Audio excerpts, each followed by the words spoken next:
The Sahara of the Bozart by H.L. Mencken. From Prejudices, Second Series, 1920. Alas for the South! Her books have grown fewer. She never was much given to literature. In the lamented J. Gordon Kugler, author of these elegiac lines, there was the insight of a true poet. He was the last bard of Dixie, at least in the legitimate line. Down there a poet is now almost as rare as an oboe player, a dry point etcher, or a metaphysician. It is indeed amazing to contemplate so vast a vacuity. One thinks of the interstellar spaces, of the colossal reaches of the now mythical ether. Nearly the whole of Europe could be lost in that stupendous region of worn-out farms, shoddy cities, and paralyzed cerebrums. One could throw in France, Germany, and Italy, and still have room for the British Isles. And yet, for all its size and all its wealth, and all the progress it babbles of, it is almost as sterile, artistically, intellectually, culturally, as the Sahara Desert. There are single acres in Europe that house more first-rate men than all the states south of the Potomac.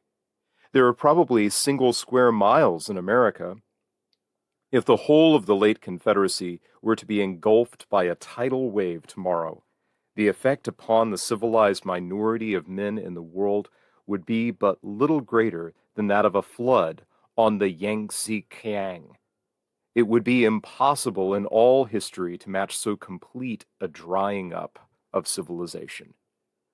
I say a civilization because that is what, in the old days, the South had, despite the Baptist and Methodist barbarism that reigns down there now. More, it was a civilization of manifold excellences, perhaps the best that the Western Hemisphere has ever seen. Undoubtedly the best that these states have ever seen. Down to the middle of the last century, and even beyond, the main hatchery of ideas on this side of the water was across the Potomac bridges. The New England shopkeepers and theologians never really developed a civilization. All they ever developed was a government. They were, at their best, tawdry and tacky fellows, oafish in manner and devoid of imagination. One searches the books in vain for mention of a salient Yankee gentleman. As well look for a Welsh gentleman. But in the South there were men of delicate fancy, urbane instinct, and aristocratic manner. In brief, superior men. In brief, gentry. To politics, their chief diversion, they brought active and original minds. It was there that nearly all the political theories we still cherish and suffer under came to birth. It was there that the crude dogmatism of New England was refined and humanized. It was there, above all, that some attention was given to the art of living, that life got beyond and above the state of a mere infliction and became an exhilarating experience. A certain notable spaciousness was in the ancient Southern scheme of things. The Confederate had leisure. He liked to toy with ideas. He was hospitable and tolerant. He had the vague thing that we call culture. But consider the condition of this late empire today. The politics gives one the creeps. It is as if the Civil War stamped out every last bearer of the torch and left only a mob of peasants on the field. One thinks of Asia Minor, resigned to Armenians, Greeks, and wild swine, of Poland, abandoned to the Poles. In all that gargantuan paradise of the fourth rate, there is not a single picture gallery worth going into, or a single orchestra capable of playing the 9 symphonies of Beethoven, or a single opera house, or a single theater devoted to decent plays, or a single public monument that is worth looking at, or a single workshop devoted to the making of beautiful things. Once you have counted James Branch Cabell, a lingering survivor of the ancient regime, a scarlet dragonfly embedded in opaque amber. You will not find a single Southern prose writer who can actually write. And once you have, but when you come to critics, musical composers, painters, sculptors, architects, and the like, you will have to give it up, for there is not even a bad one between the Potomac mudflats and the Gulf, nor a historian, nor a philosopher, nor a theologian, nor a scientist. In all these fields, the South is an awe-inspiring blank, a brother to Portugal, Serbia, and Albania. Consider, for example, the present estate and dignity of Virginia. In the great days, indubitably the premier American state, the mother of presidents and statesmen, the home of the first American university worthy of the name, the arbiter elegantiarum of the Western world. Well, observe Virginia today. It is years since a first-rate man, save only Cabell, has come out of it. It is years since an idea has come out of it. The old aristocracy went down in the red gullet of war. The poor white trash are now in the saddle. Politics in Virginia are cheap, ignorant, parochial, idiotic. There is scarcely a man in office above the rank of a professional job seeker. The political doctrine that prevails is made up of hand-me-downs from the bankruptcy of the Middle West. Bryanism, prohibition, and all that sort of filthy claptrap. The administration of the law is turned over to professors of Puritanism and espionage. A Washington or a Jefferson, dumped there by some act of God, would be denounced as a scoundrel and jailed overnight. Elegance, esprit, culture? Virginia has no art, no literature, no philosophy, no mind or aspiration of her own. Her education has sunk to the Baptist seminary level. Not a single contribution to human knowledge has come out of her colleges in 25 years. She spends less than half upon her common schools, per capita, than any northern state spends. In brief, an intellectual Gobi or Lapland. Urbanity, politesse, chivalry? Go to! It was in Virginia that they invented the device of searching for contraband whiskey in women's underwear. There remains, at the top, a ghost of the old aristocracy, a bit wistful and infinitely charming, but it has lost all of its old leadership to fabulous monsters from the lower depths. It is submerged in an industrial plutocracy that is ignorant and ignominious. The mind of the state, as it is revealed to the nation, is pathetically naive and inconsequential. It no longer reacts with energy and elasticity to great problems. It has fallen to the bombastic trivialities of the camp meeting and the stump. One could no more imagine a Lee or a Washington in the Virginia of today than one could imagine a Huxley in Nicaragua. I choose the Old Dominion not because I disdain it, but precisely because I esteem it. It is, by long odds, the most civilized of the southern states, now as always. It has sent a host of creditable sons northward, a stream kept running into our own time. Virginians, even the worst of them, show the effects of a great tradition. They hold themselves above other Southerners, and with sound pretension. If one turns to such a commonwealth as Georgia, the picture becomes far darker. There, the liberated lower orders of whites have borrowed the worst commercial boundarism of the Yankee and superimposed it upon a culture that, at bottom, is but little removed from savagery. Georgia is at once the home of the cotton mill sweater, of the Methodist parson turned Savonarola, and of the lynching bee. A self-respecting European, going there to live, would not only find intellectual stimulation utterly lacking, he would actually feel a certain insecurity, as if the scene were the Balkans or the China coast. There is a state with more than half the area of Italy, and more population than either Denmark or Norway, and yet in 30 years it has not produced a single idea.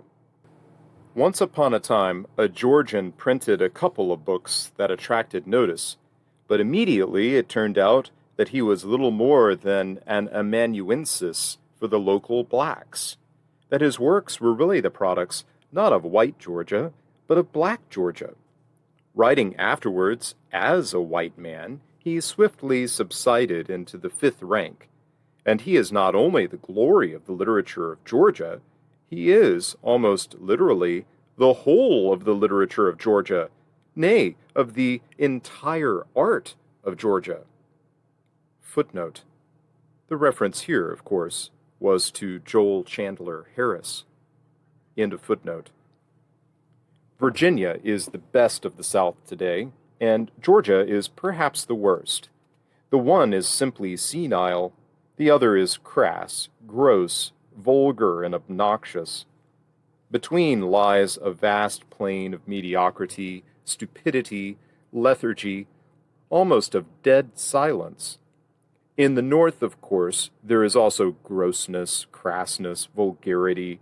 The North in its way is also stupid and obnoxious, but nowhere in the North is there such complete sterility, so depressing a lack of all civilized gesture and aspiration. One would find it difficult to unearth a second-rate city between the Ohio and the Pacific that isn't struggling to establish an orchestra, or setting up a little theater, or going in for an art gallery, or making some other effort to get in touch with civilization. These efforts often fail, and sometimes they succeed rather absurdly, but under them there is at least an impulse that deserves respect, and that is the impulse to seek beauty and to experiment with ideas, and so to give the life of every day a certain dignity and purpose. You will find no such impulse in the South. There are no committees down there caging subscriptions for orchestras. If a string quartet is ever heard there, the news of it has never come out. An opera troupe, when it roves the land, is a 9 days' wonder. The little theater movement has swept the whole country, enormously augmenting the public interest in sound plays, giving new dramatists their chance, forcing reforms upon the commercial theater. Everywhere else the wave rolls high, but along the line of the Potomac it breaks upon a rock-bound shore. There is no little theater beyond. There is no gallery of pictures. No artist ever gives exhibitions. No one talks of such things. No one seems to be interested in such things. As for the cause of this unanimous torpor and doltishness, this curious and almost pathological estrangement from everything that makes for a civilized culture, I have hinted at it already, and now state it again. The South has simply been drained of all of its best blood. The vast hemorrhage of the Civil War half exterminated and wholly paralyzed the old aristocracy, and so left the land to the harsh mercies of the poor white trash, now its masters. The war, of course, was not a complete massacre. It spared a decent number of first-rate Southerners, perhaps even some of the very best. Moreover, other countries, notably France and Germany, have survived far more staggering butcheries and even showed marked progress thereafter. But the war not only cost a great many valuable lives, it also brought bankruptcy, demoralization, and despair in its train. And so the majority of the first-rate Southerners that were left, broken in spirit and unable to live under the new dispensation, cleared out. A few went to South America, to Egypt, to the Far East. Most came north. They were fecund. Their progeny is widely dispersed, to the great benefit of the North. A Southerner of good blood almost always does well in the North. He finds, even in the big cities, surroundings fit for a man of condition. His peculiar qualities have a high social value and are esteemed. He is welcomed by the codfish aristocracy as one palpably superior. But in the South he throws up his hands. It is impossible for him to stoop to the common level. He cannot brawl in politics with the grandsons of his grandfather's tenants. He is unable to share their fierce jealousy of the emerging black, the cornerstone of all their public thinking. He is anesthetic to their theological and political enthusiasms.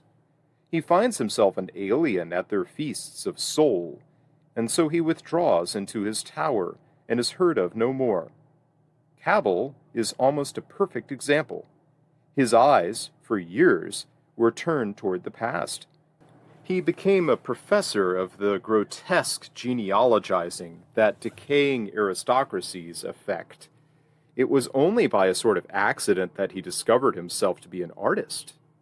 The South is unaware of the fact to this day. It regards Woodrow Wilson and John Temple Graves as much finer stylists, and Frank L. Stanton as an infinitely greater poet.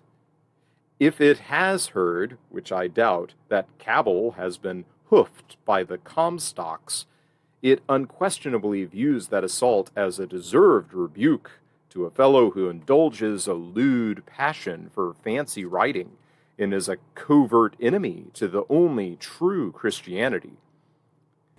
What is needed down there, before the vexatious public problems of the region may be intelligently approached, is a survey of the population by competent ethnologists and anthropologists.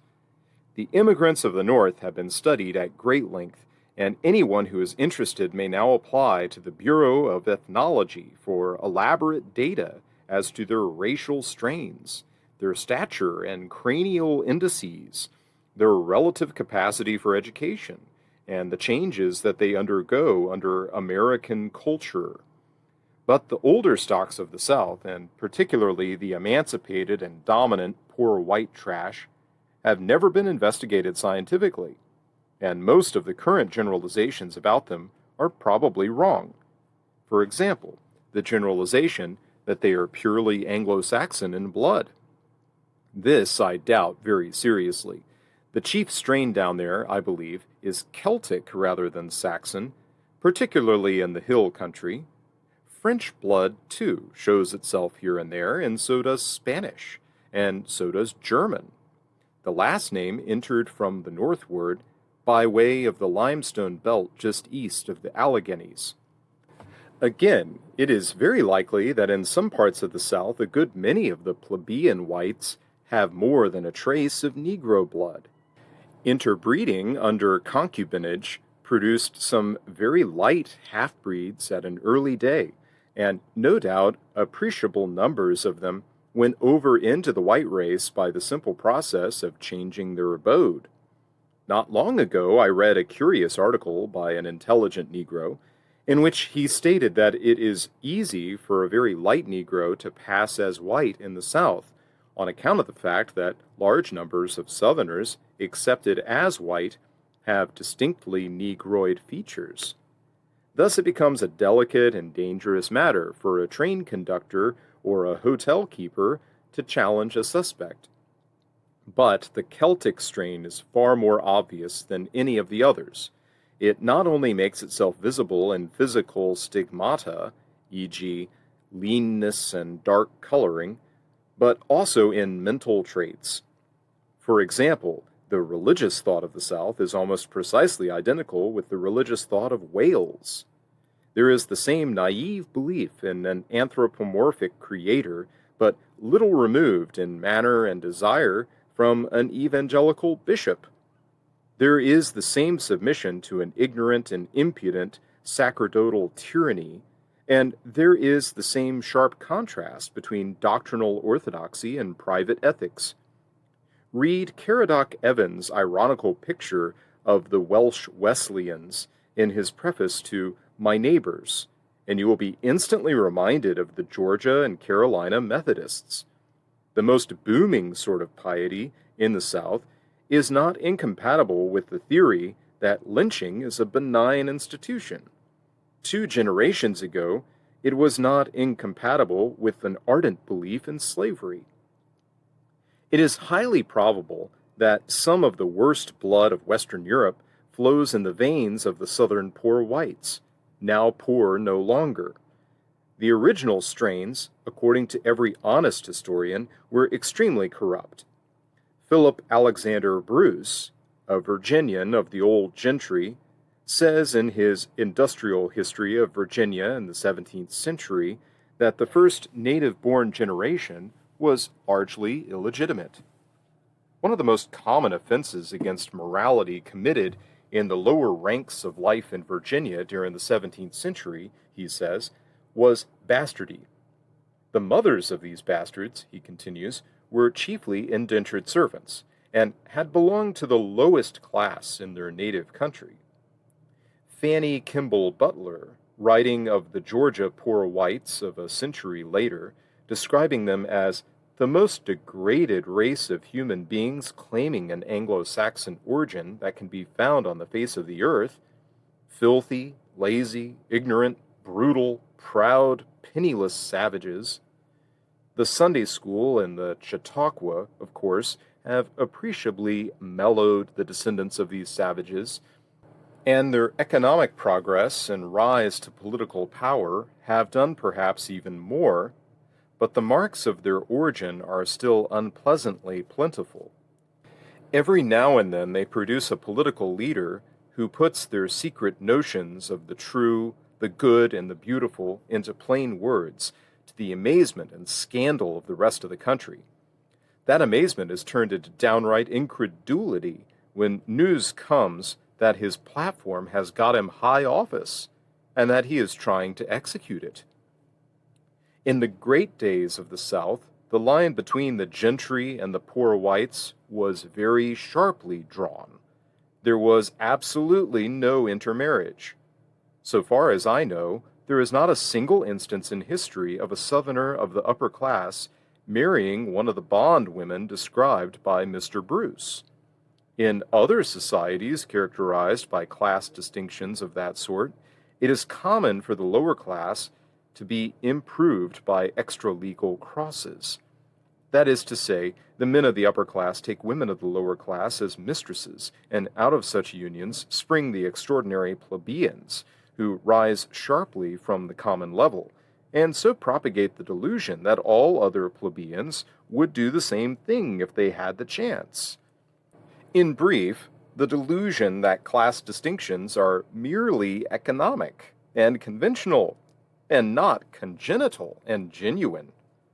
But in the South, the men of the upper classes sought their mistresses among the blacks, and after a few generations there was so much white blood in the black women that they were considerably more attractive than the unhealthy and bedraggled women of the poor whites. This preference continued into our own time. A Southerner of good family once told me in all seriousness that he had reached his majority before it ever occurred to him that a white woman might make quite as agreeable a mistress as the octoroons of his jejune fancy. If the thing has changed of late, it is not the fault of the Southern white man, but of the Southern mulatto women. The more slightly yellow girls of the region, with improving economic opportunities, have gained self-respect, and so they are no longer willing to enter into concubinage as their granddames were. As a result of this preference of the Southern gentry for mulatto mistresses, there was created a series of mixed strains containing the best white blood of the South and perhaps of the whole country. As another result, the poor whites went unfertilized from above, and so missed the improvement that so consistently shows itself in the peasant stocks of other countries. It is a commonplace that nearly all Negroes who rise above the general are of mixed blood, usually with the white predominating. I know a great many Negroes, and it would be hard for me to think of an exception. What is too often forgotten is that this white blood is not the blood of the poor whites, but that of the old gentry. The mulatto girls of the early days despised the poor whites as creatures distinctly inferior to Negroes, and it was thus almost unheard of for such a girl to enter into relations with a man of that submerged class. This aversion was based upon a sound instinct. The Southern mulatto of today is a proof of it. Like all other half-breeds, he is an unhappy man, with disquieting tendencies towards antisocial habits of thought, but he is intrinsically a better animal than the pure-blooded descendant of the old poor whites, and he not infrequently demonstrates it. It is not by accident that the Negroes of the South are making faster progress, culturally, than the masses of the whites. It is not by accident that the only visible aesthetic activity in the South is in their hands. No Southern composer has ever written music so good as that of half a dozen white-black composers who might be named. Even in politics, the Negro reveals a curious superiority. Despite the fact that the race question has been the main political concern of the Southern whites for 2 generations, to the practical exclusion of everything else, they have contributed nothing to its discussion. That has impressed the rest of the world so deeply and so favorably as 3 or 4 books by Southern Negroes. Entering upon such themes, of course, one must resign oneself to a vast misunderstanding and abuse. The South has not only lost its old capacity for producing ideas, it has also taken on the worst intolerance of ignorance and stupidity. Its prevailing mental attitude for several decades past has been that of its own hedge ecclesiastics. All who dissent from its orthodox doctrines are scoundrels. All who presume to discuss its ways realistically are damned. I have had in my day several experiences in point. Once, after I had published an article on the eternal race question, a leading Southern newspaper replied by printing a column of denunciation of my father, then dead nearly 20 years, a philippic placarding him as an ignorant foreigner of dubious origin, inhabiting the Baltimore ghetto, and speaking a dialect recalling that of Weber and Fields. 2,000 words of incandescent nonsense, utterly false and beside the point, but exactly meeting the latter-day Southern notion of effective controversy. Another time I published a short discourse on lynching, arguing that the sport was popular in the South because the backward culture of the region denied the populace more seemly recreations. Among such recreations I mentioned those afforded by brass bands, symphony orchestras, boxing matches, amateur athletic contests, horse races, and so on.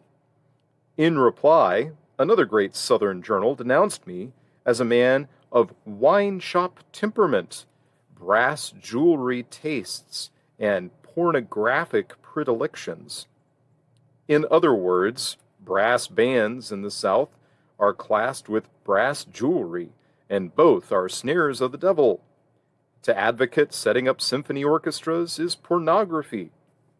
Alas, when the touchy Southerner attempts a greater urbanity, the result is often worse. Some time ago, a colleague of mine printed an article deploring the arrested cultural development of Georgia. In reply, he received a number of protests from patriotic Georgians, and all of them solemnly listed the glories of the state. I indulge in a few specimens. Who has not heard of Asa G. Candler, whose name is synonymous with Coca-Cola, a Georgia product? The first Sunday school in the world was opened in Savannah. Who does not recall with pleasure the writings of Frank L. Stanton, Georgia's brilliant poet? Georgia was the first state to organize a boys' corn club in the South, Newton County, 1904. The first to suggest a common United Daughters of the Confederacy badge was Mrs. Raines of Georgia. The first to suggest a state historian of the United Daughters of the Confederacy was Mrs. C. Helen Plain, the Mencken Convention, 1896.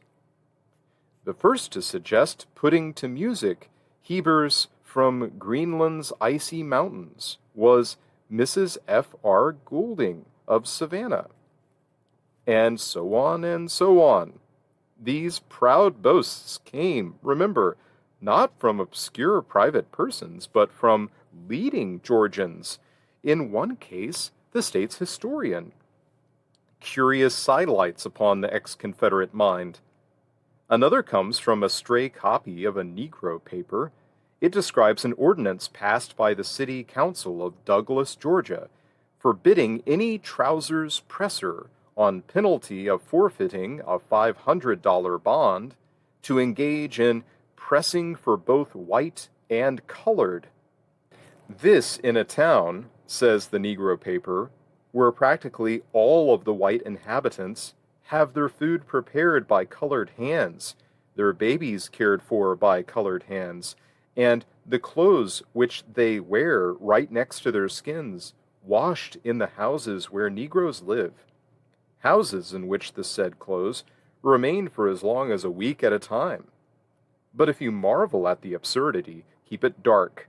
A casual word, and the United Press of the South will be upon your tail, denouncing you bitterly as a scoundrelly damn Yankee, a Bolshevik Jew.